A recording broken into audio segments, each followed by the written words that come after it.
Welcome to another episode of Northside Now. This is the podcast where we take you on a tour through all of the ministries and the latest happenings around Northside Church to keep you better connected with your church family. My name is Patrick, and with me as always are my co-hosts, Glenn Miller and Kevin Bryan. Hello. Sup, dudes? Howdy, fellers. All right, so I was watching Dancing with the Stars this past week. Really? And it was Whitney Houston night. Oh, Here's a controversial question. okay. Is Whitney Houston the greatest female singer of our lifetimes? Yes, Tell me why. because nobody can sing like her. Because she just is. She just is. She is better technically. She has a better range. She has better Clarity? breath control, clarity. Literally every box to check. It's like she is number one. Everybody else just competes for second place. Yeah, Nobody else can do Whitney. Let's see, our lifetimes are not over yet. That's true. And she will no longer be giving us new things. Probably. Well, there's no doubt she won't be giving us. Well, she hadn't given us any. The Beatles came out with a new song. Yeah, but I don't think she had anything in the can. AI can do it. We'll have. Not, don't know, not with dude. the new actors. Do the musicians get in on that deal too? We don't know. Yeah, I don't know. Because the new actors' contracts or their agreements were with the AI stuff. They're going to get paid and all that. But I mean, Karen Carpenter was really good. Yeah, but Karen can't sing like Whitney. I don't think so either. I don't know if Whitney can sing like Karen, though. I could see Whitney singing like Karen more than I could see Karen like hitting some of those runs and some Possibly, of that yeah. vocal range. I agree The with that. power that Whitney had. Come on now. I'm telling you. Is Whitney better than Mariah? Yes. Oh, completely. 100,000%. Leanne Rimes, any of the big. Yeah, they just don't people. have it Oh, as yeah. much. I'm not saying they're not good. Yeah. I'm not a fan of Mariah's little squeaky thing that she does. That's Her like- whistle. yeah, that's ugh. But you can't whistle. You're just hating on it. Vanessa Williams was really good. But I don't know. Whitney just has the clarity and everything in her voice. I like listening to Whitney, but I don't really have a strong opinion on this matter. Plus, she did the national anthem. Like, that's the best national anthem probably out there. Yeah. Better than Fergie. A little. Just a little. Yikes. Y'all If y'all want some entertainment, go look up Fergie singing the national anthem. I agree. Don't do that. So there will be some national anthems sung on Thursday as, after everybody's done eating their turkey. That is football time in Tennessee once again. Well, I guess Detroit and Dallas. We'll be watching it in Jackson, Tennessee. Yeah, so. I mean, are y'all cheering this year for football or are y'all dog show people? I prefer the movie Best in Show. Isn't there like the Westminster or something happening? Isn't that a big one? Usually. Westminster, yeah. Usually. And I don't know if y'all have heard the late breaking news about the Macy's Thanksgiving Day Parade this year. No, what's the breaking news? It's starting 30 minutes earlier. It's going to be the longest parade that Macy's has ever done. So is it like the whole thing just going to be 30 minutes, or is it going to go for an extra 30 minutes? I think it's going to start 30 minutes and go an extra 30. It's like supposed to be quite a bit longer. But so it's like at 8:30 starting time at your house now. Okay. That is a big thing at our house. The parade is a big deal. I don't know. Our girls really are all about the parade being on Thanksgiving morning. So I don't know. I think something changed for me when everything was canned. yeah, It just feels different, but I'm just getting old. yeah, I know. I don't know. Get off my lawn. I think that's part of it, but we usually have it on at some part during the day. Yeah, it depends on what you watch because they do like a lot of the Broadway shows, do their stuff, and I don't know. Bands. That's just We like seeing the bands. Yeah, It's been a couple of years since I've watched the parade, actually. I need to do that again this year. you should. I always kind of like the balloons, but only if it's windy to see like if any of those people are going to get Everybody like pulled up and struggling to. Yeah. Have you ever seen any of the balloons pop or anything fail and like? Not really, but I think there was one year, long time ago, where one of the wind and it kind of pulled some people up and kind of did a little bit of damage, but that was a long time ago. Yeah. The modern ones, they do some fancy stuff with them. So, I bet Yako could tell us. ooh, we should have him in here to go through the whole balloon. he could here after it's over. He could give us a review. Yeah, let's hear Yako's. Hey, let's Review of the parade. Here is something we do need Yako in, or at least we need Yako's mustache in here. Yeah, it's a character in itself Hey, now. Northside, have you noticed Yako's mustache lately? It's really long and curly, and It's impressive. it is impressive. Has it evolved from the Sam Elliott look? Is it curly now? I haven't seen Yes. He's got it curling on the ends, yeah. it. Nice. You know the Art of Manliness? They have kind of that mustache on there. It's beginning to look like that. Yeah. Shout out to Yako's mustache. It's really looking good. Yeah.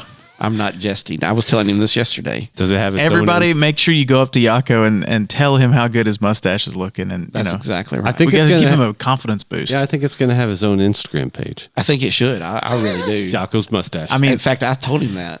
I'm going to start sneaking pictures of his mustache and posting them on an Instagram page. Oh, we should not have told it live because he's a listener. Now he's going to know why we're taking so many pictures of him. it might just be inevitable, though. I just need one good picture of his mustache, and then I can Photoshop it on anything. It's really good. Well, we have a lot of late breaking news that we wanted to get onto the episode because there's a lot happening around here. And Yes. there's a lot coming that's about to happen. So we tracked Ben Ferguson down to come in and hang out with us again. It's always fun to have him here. And so Ben's going to come in and tell us a lot of stuff going on at Northside from that board side and some really good breaking news. So let's turn it on over to have Ben in the room.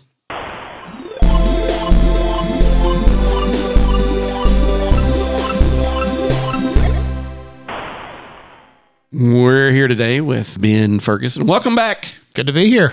We're glad that you are here. Ben, you've been up talking quite a bit lately. So when Ben's up talking in front of the congregation, that means there's some stuff going on. There's news. News is here. And so we're going to try to pull some breaking news out of him before the day's over. But he thinks he's kind of done standing in front of the congregation for a while. I hope so. So that might be the breaking news if you haven't heard, but we'll get to that in a little bit. But first, how you doing? Things going well? Everything's good. Good. You've been Lot to be thankful for. having fun through Thanksgiving and stuff. Y'all got a lot planned. Not a lot, and that seems to be really good. Do y'all travel for Thanksgiving, or do you go to mom and dad's, or do y'all do like the one half the family at this time, and the other half in the evening, and you gain 10 pounds? And is that how y'all do? Definitely the 10 pounds, but not a lot of traveling. So that's good. We've got both sets of parents here in town, so it makes it pretty easy. We spread it out over a couple of days, so it's not all in one day. We get That's to, good. Yeah. to savor it over a few meals. Yeah, that's good. Well, good. Well, we're glad you're here again. Really, the main reason you're here, besides some of the other breaking news, is our church capital campaign. We had a church meeting, a month or so ago, and you kind of let everybody know kind of about our campaign. It's called Lighting the Future. And I'm not going to talk a lot about it, but I'm going to let you do that. So what's the purpose of this campaign and the importance of it right now? Sure. So I think, one, we're celebrating 25 years in the sanctuary. And so that's one piece of this is that after 25 years, without having made any significant upgrades, it's really time to look at some of those things. It's called Lighting the Future because if we don't light the future, we'll probably be having candlelight services in there pretty soon. So We'll be in the dark. we have reached end of life on several things in there, and the lighting system being probably the highest priority of that. And so I know recently it took roughly an hour to get the lighting system to come up, and that's not a very good place to be when you got to host a wedding or something like that. And for Gary's sake, I don't want the brides coming after him. So, but we've got that. I know all of us love the green carpet, but after 25 years, I think it's probably time to look at that as well. And so there were some pieces around that. I think the second piece is looking at the debt that we still have from building Hope Hall. And Hope Hall's been a great addition to the church, and a lot of ministry has been accomplished in that area. But again, it's been quite a few years since we built Hope Hall. And the main thing, thinking through just good financial practice, is that there's a period of time to carry debt on assets. We're reaching the end of that period, and it makes sense to start moving into a maintenance. In a typical business, you would depreciate an asset, and that way you're funding for the expected maintenance in the future. Sure. And that's what we're trying to do as a church as well, is to make sure that as these assets and buildings and vehicles and things that we have go further into their age, that we're prepared to make those maintenance adjustments without having to go to the congregation, or especially to not impact ministry. Sure. And that's the biggest thought process around this, is making sure that we've got a firm financial foundation to do the things that we need to do and support the ministries that we're excited about. And so really proud of the finance team and Monica and the staff. Everybody does a great job in kind of helping us do all those things we need to do, but put ministry first. And so, this capital campaign is, again, making sure that we continue in that process and have the right foundation so that we can not only celebrate the last 25 years of the sanctuary, but prepare for the next 25. Yeah. And so a lot of work has gone into that. We've got a facilities team that's made up of some really sharp and smart people that know construction, that know buildings. And so we're starting to plan out, what are we expecting to have to replace? What are we expecting to have to maintain over the next 5, 10, 15 years, and then prepare financially for those things so that we're not going out to the congregation having to do capital campaigns every time an HVAC unit goes out or the roof needs replaced or we need to pave the parking lot. Those are big costs, but we can prepare for those. And so that's part of what this is about. But again, I think the main thing here is that, again, preparing the sanctuary and the rest of our assets here for the next 25 years and then doing that in a place where we're debt free. The last thing we want to do is be carrying debt. Luckily we're in a fixed rate loan and so we're not having to participate in this interest rate rise. But our current note is set to have a balloon payment in September of 2025. At that point, we would have to either refinance it or pay it off. And so for our benefit, we think it's in the best interest of the church to be prepared to pay that off by the time that balloon payment comes due. And so those are the two main tenets of the campaign. And again, I think this church has continued to prove its faithfulness, and I feel very confident we will get there. Yeah. Well, you mentioned the lighting system, and Patrick may know a little bit about this as well. But it's an old system that just really didn't upgrade very well because they don't even make a lot of those components any longer. Well, that's the main issue is they don't make light bulbs for them anymore. So when the light bulbs go out, we can't get more light bulbs. So well, light bulbs are an essential part of a lighting system, I would say. Isn't that funny, though? You'd think so.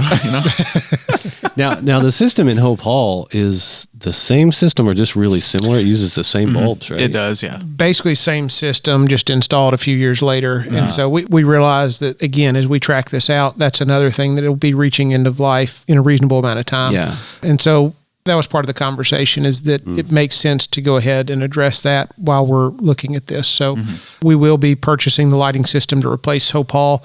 The sanctuary's priority at this point. And so given the logistics of changing out the lighting system in the sanctuary, that requires you pulling pews. It requires you doing a lot of things and shutting down the sanctuary for at least a month. So as that discussion started, we had green carpet that was 25 years old. We had pews and cushions on pews that were 25 years old. We had paint that was 25 years old. It made sense, if we're going to shut down the sanctuary and pull the pews, to do all these things at one time. It was more cost effective to do it that way. Logistically, it was easier to do it that way. And that way we can prepare for this one time and be done with it in that one time. We'll plan to proceed with that shortly after the first of the year. Some of that is dependent on when the materials arrive.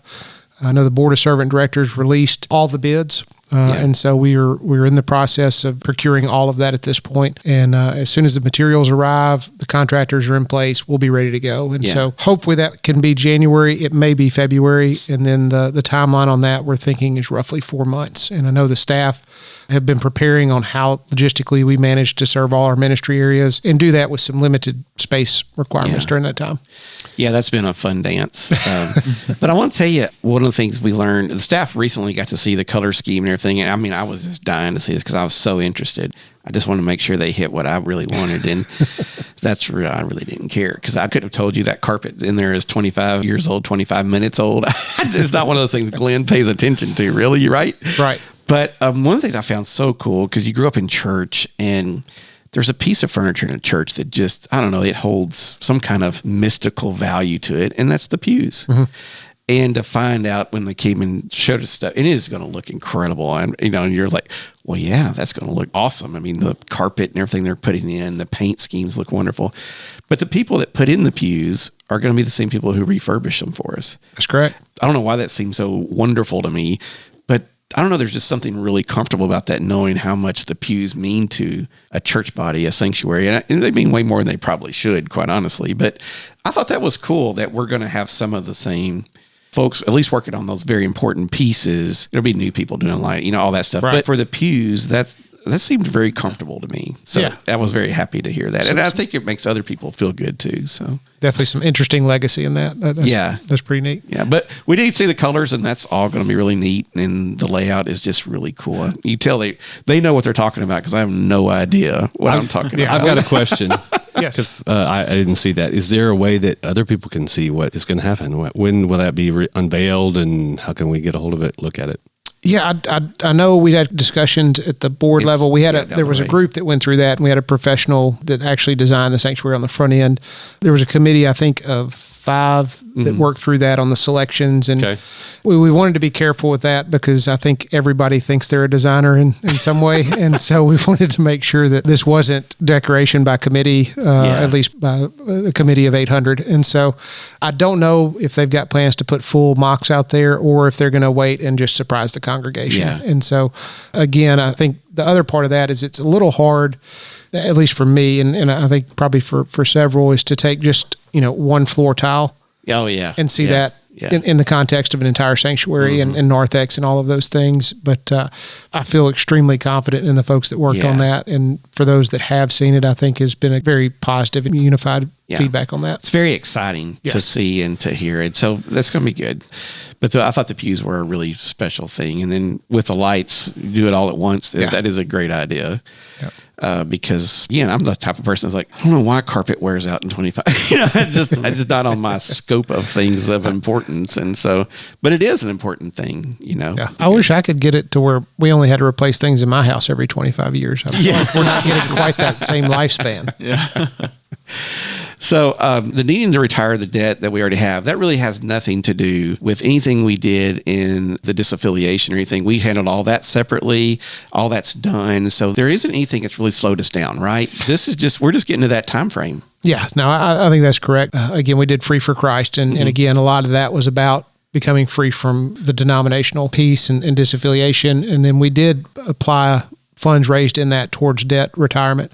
I hate to say I don't have the number sitting on the top of my head, but what the debt was when we started that process, I think we were in the neighborhood of close to $3 million maybe. Yeah. And since that time, we're now under, the last I checked, 800,000 left on our note. So That's great. That is nice. the neat thing about that is right now, I think roughly each year we're paying about $180,000 in debt service.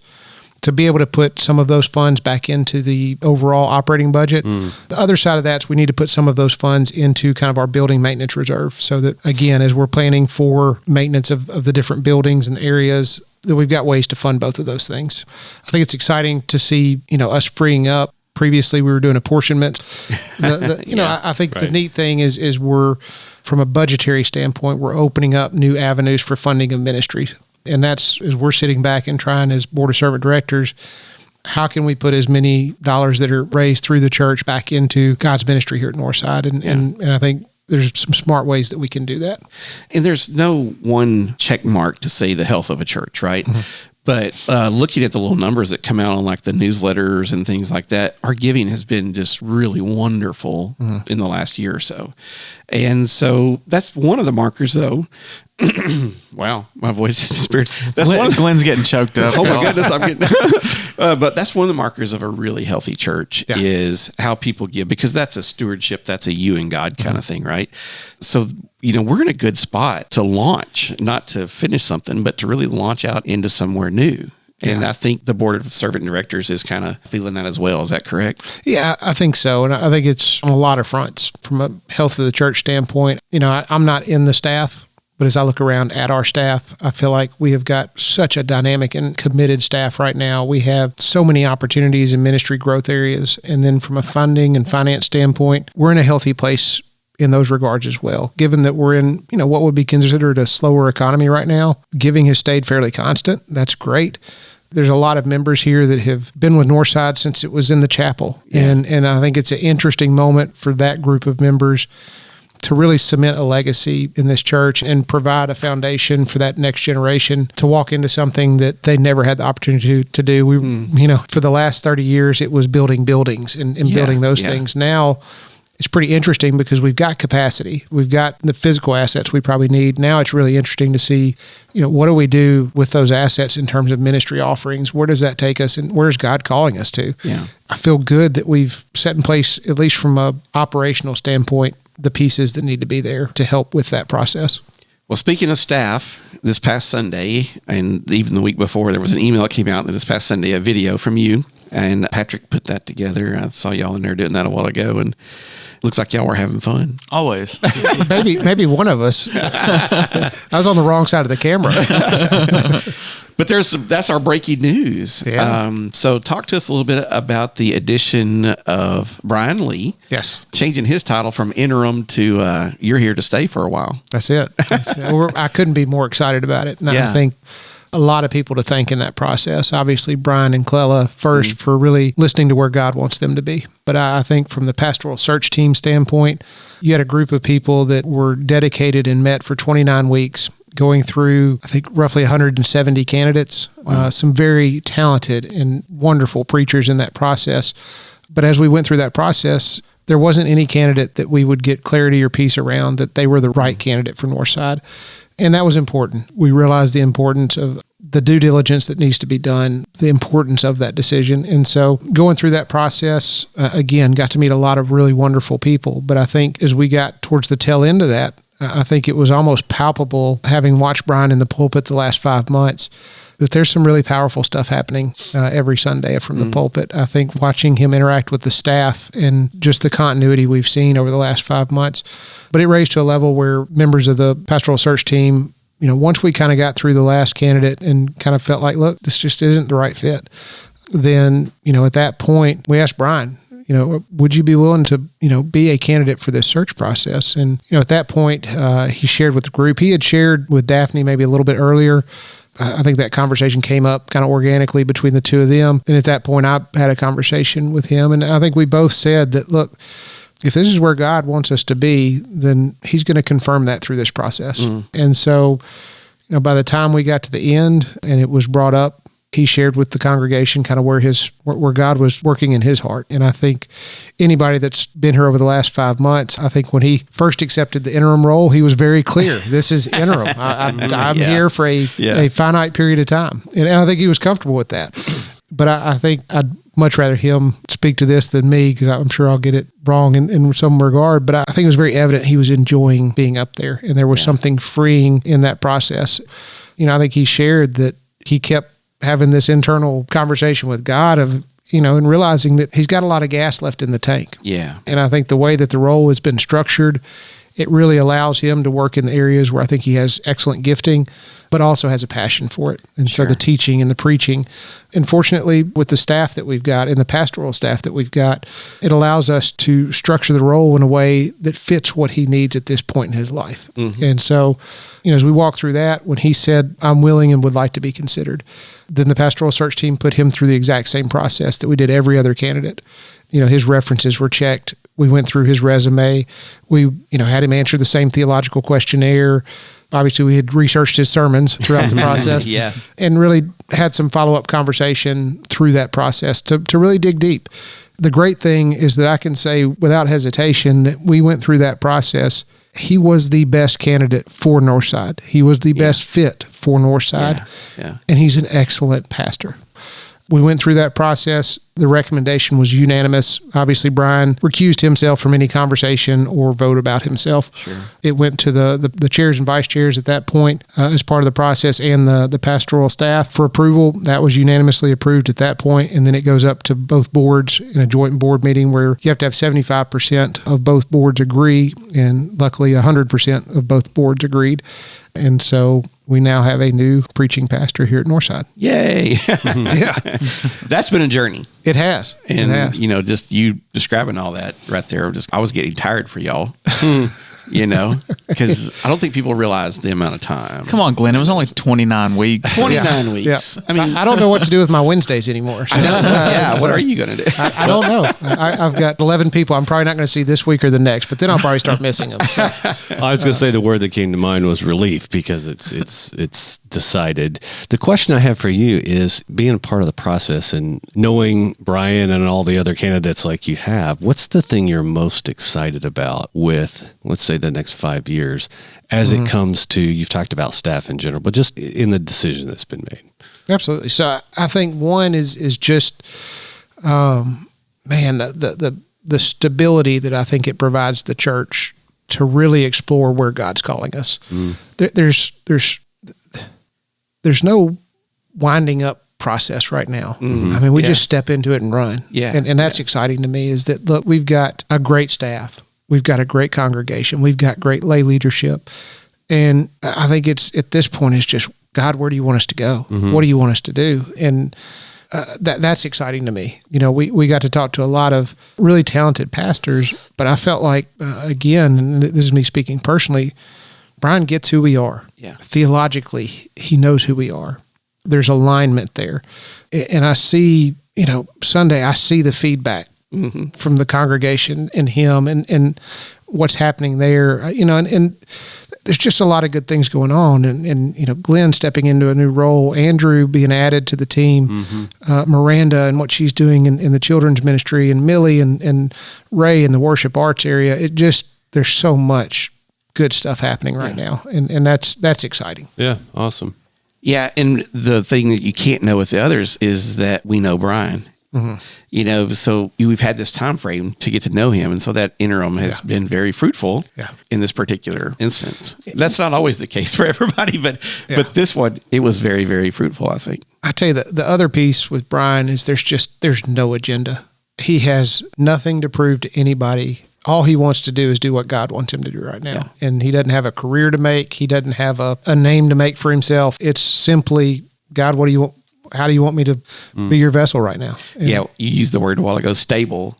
And I don't know of a better fitting word for Brian than stable. Yeah. He is very, very stable, which is great. And for the church, I think I have gotten to speak a lot over the last couple of years. And so I think a period of stability in that term. And I don't mean that in like a lame duck sense. I think it's just, there's just strong footing. You know your foundation's there, and it makes it easier to go forward with anything else. Well, we sure pray that the next 5 years are more stable than the last 5. So that's for sure. Absolutely. So with all that's been going on. So lighting the future, we're going to be doing some renovation work down in the sanctuary area. That includes hallways and coffee bar zones and upstairs and the children's area as well, I believe. I think there's some painting anyways. And there is. So I think there's a couple of things. I know with the upstairs area, I think the painting, right now they're going to leave the murals in place until Miranda and their team decide what's the long-term vision for that. And so we didn't want to rush that process. I think that will be changed, but it wasn't something that had to be done at that exact moment. And so we wanted to give some time and thought to what does that change to, rather than just get it done, make it one color and take away all that stuff. So I think there's a longer-term plan for that. There's budget for it. But again, all the carpet in all those areas, the nursery, the carpet in the hallways there, the paint, there's quite a few areas that get impacted. So that means because of all that, for the most part, that whole side of the building, except for the nursery is going to stay open. They're not ever going to shut it down. At least that's what we were told the other day. So don't get me to lie. So the nursery is going to be okay, at least for now. I think they are still going to replace the carpet, just like in the corridor, but not like in the actual nursery. I think where you've got green carpet. So that part of the building is going to be down at least into January, middle into January, probably for 3 or 4 months is what y'all are expecting because of construction. Kind of like, Kevin, you probably know this. You start projects, and I start, like 10-minute little home project deals, and 3 years later, I'm finishing them. So, Well, that was my main question: is when do we anticipate it starting? Obviously, that could change, but I think most likely, I would say late January, coming into February. Got it. And again, all that really depends on the materials. Yeah, sure. So once we get started, I think there's a time frame of roughly 3 to 4 months. Again, that group that's working on that, Annette runs a tight ship, but I think her estimates are usually pretty good. So I'd go with 4 months, and then if you're pleasantly surprised, that's great. That's even better. That's right. So we do have plans for Sunday school rooms and all that. It's all worked out, and there's plenty of room for everybody to fit. So we're going to be good. And then like Hope Hall lighting, again, you don't have pews. It's a little easier when we get ready to do lighting in there. We can do that in the summer during the week and probably have minimal disruption with that.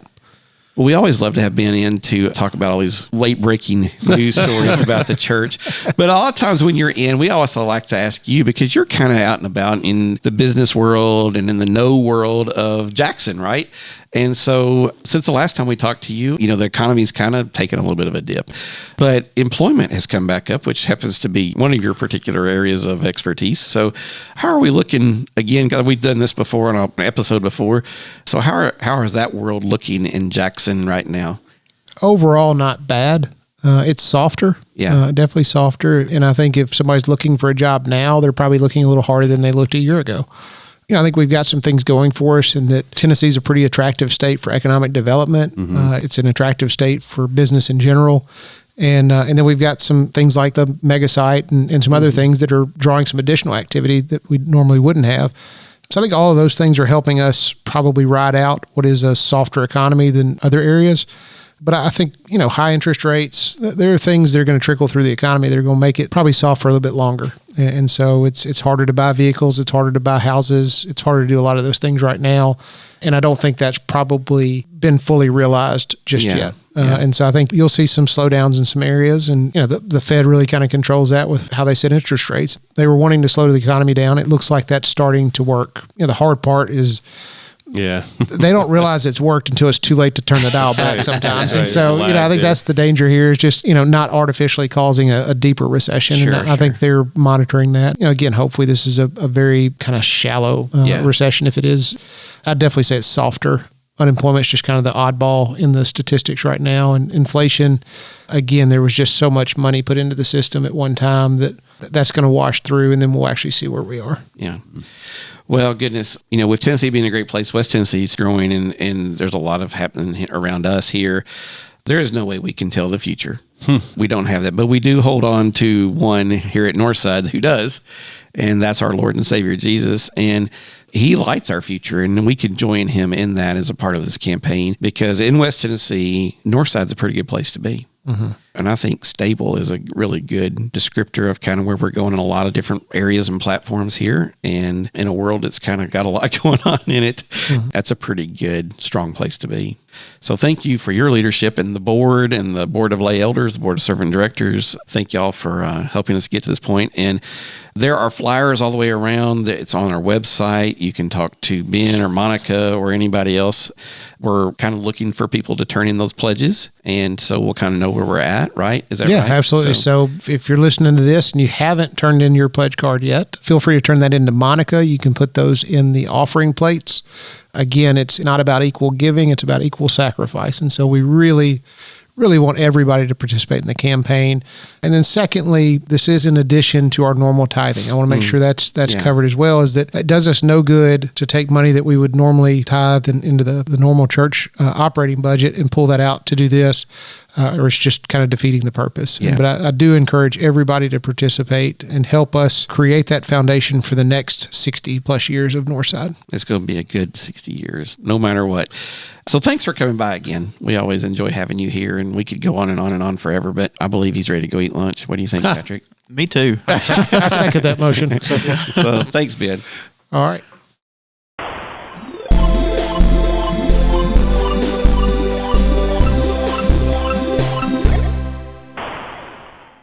Ben, the two of us need to look no more. We both found what we were looking for. Let's see, and that was Brian Lee. That's what we were looking for, and we found him. There you go. He's been down to do that all morning. I have. That song's been playing in my head ever since Ben came into the room. I guarantee you that's how everybody on that committee feels after 29 weeks of trying to find the person. And if y'all don't know what that beautiful rendition was, that was of Ben by Michael Jackson. Yeah. I know you couldn't really tell the difference between me singing it and Michael Jackson singing it. That's who I thought it was for a microsecond. A microsecond. Do you think you could do some Whitney Houston? Absolutely. He wants to dance with somebody, y'all. So I want to dance with somebody. Kind of sounds like Michael again. Oh, goodness. Well, we are excited to have Brian as our preaching pastor, and so that's exciting, and looking forward to lighting the future and getting the lights fixed, because that's true. That's the big thing for me. That is a big deal, for real. Being able to turn them on is, and not having the strobe effect in the back of the sanctuary is going to be a big deal. Yeah, that's a true thing. Who would have thought that you'd build a lighting system that the bulbs would go out? Well, the problem is they don't even make the bulbs. They're not going to make. They're not making any bulbs, so we're having to switch to LED light fixtures because they're not making those halogen bulbs anymore, and they're like a bayonet style. Whatever is in warehouses now is what we're having to buy, and so prices on them have skyrocketed as well. So we're spending so much more and having to replace them more often, and they don't last. Yeah, they don't last, and so this will not only give us more life out of the lights, they'll be better. Utility bills will not be nearly as bad. And these lights are different than the ones you have at your home, right? They're not just like the little screw-in 60-watt soffit light bulb. So they're very, very different and for a commercial purpose and stuff. So while your LED at home, you can screw it in a lot like you used to do, the old timey, what is it, halogen or whatever, and just different stuff. So these people who were doing all these tests one time would see how long they could keep a light bulb around their house. I can't remember. Someone said like 20 years or something was the longest one. Really? That's good life out of a light bulb. Yeah, it is. Yeah, it was crazy what they were. Yeah. It's like, I guess you got that one perfect filament in the whole Yeah. 9 yards that just worked really I well. wonder if you I don't know, you don't give it quite as much juice if it'll last a little longer. If you never turn it off, that helps. Yeah. Oh, really? So it Well, the keeps just- surge of the electricity in and out, I The think, heating is up part and of it. cooling Going down. down, Yeah. And low So- wattage might help. That was a good time with Ben. Glad he dropped by. But besides Thanksgiving, Thanksgiving breakfast is over. Now we're at the real Thanksgiving. Yeah. And what else do we have coming up? Because, it's just 10 seconds before Christmas is here. 10 seconds. Well, I know you've got your tree up. Don't be lying. Just one? No. Yeah, we have a problem. Let's see. As you're listening to this, tomorrow, Wednesday, the 22nd, no Wednesday night activities. So stay home. Well, you don't have to stay home. Just don't come here because we won't be here and the doors will be locked. This Sunday, the 26th, our one and only Andrew Irvin is preaching. That's exciting. Yeah, that's very Can't wait. exciting. I was thinking about this on last week's episode. We said, that he's the only staff member that hasn't preached in 2023. Well, that's not exactly true. Oh. Because we still haven't heard from Miranda or Ray. Oh. So Miranda and Ray. we got to get them on it. We should have brought that up with Ben. We should have. Yeah. That needs to. Or we could talk to our new preaching pastor and maybe Yes. he needs a couple of weeks off. Yes, So Brian. let's make this happen. Your first 2 weeks off that you're going to take, we have your fill-ins. We got your fill-ins. Everybody else has had to do it. I think they're going to have to do it. Yes. They don't get off this easy. I had missed you're right. All right. Good. So this brings us into Advent season. And December the 3rd, we'll kick off Christmas Mission Mart, the 3rd and the 10th. Is that correct? That's correct. Stay tuned for next week's episode. We'll get a lot more information. We're going to have the ladies come in from the Christmas Mission Mart and give us all the details on that. So stay tuned.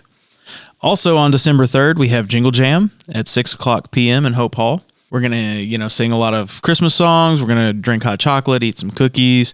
We're going to dress up in ugly Christmas sweaters or just, festive attire. And Yako's going to do some decorating for us. And it's just going to be a big old Christmas party.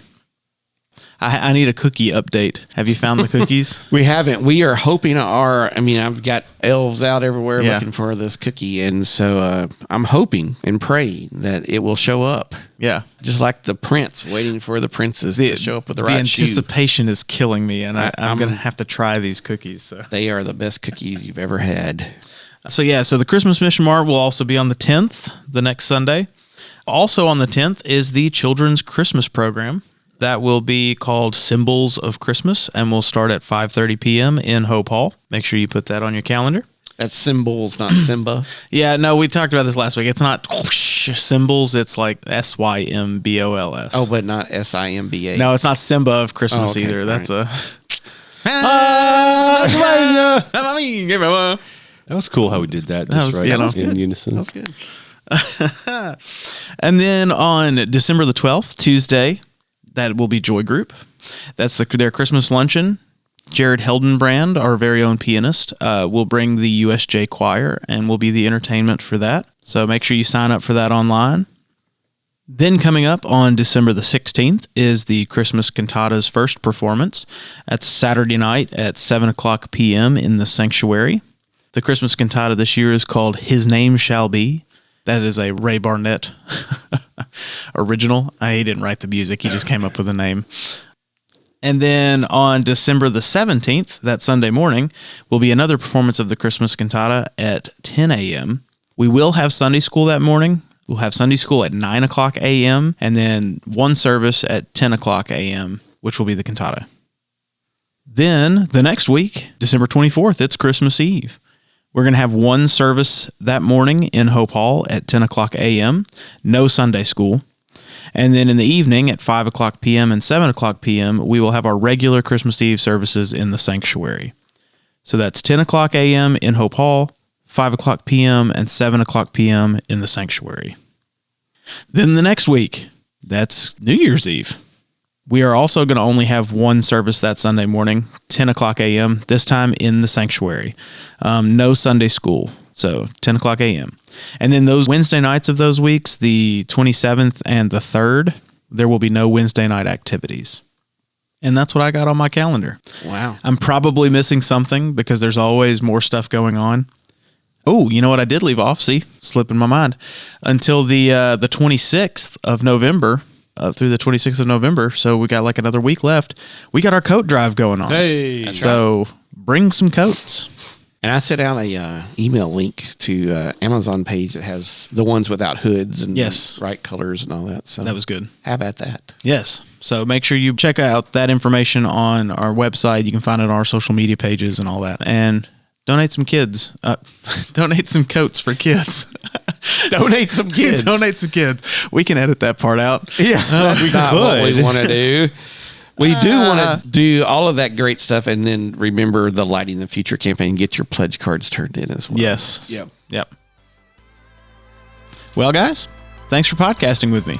Thanks to all of you out there in the world for listening. If you enjoyed this episode and you'd like to help support the podcast, please share it with others, post about it on social media, or leave a rating and review. To catch all the latest from us, you can follow us on Instagram at Northside Now Podcast. Go to our website, northsidejackson.com, or email us at podcast@northsidejackson.com. We hope to hear from you soon. Once again, this is Patrick, This is Glenn. I'm Kevin. and that's what's happening at Northside Now.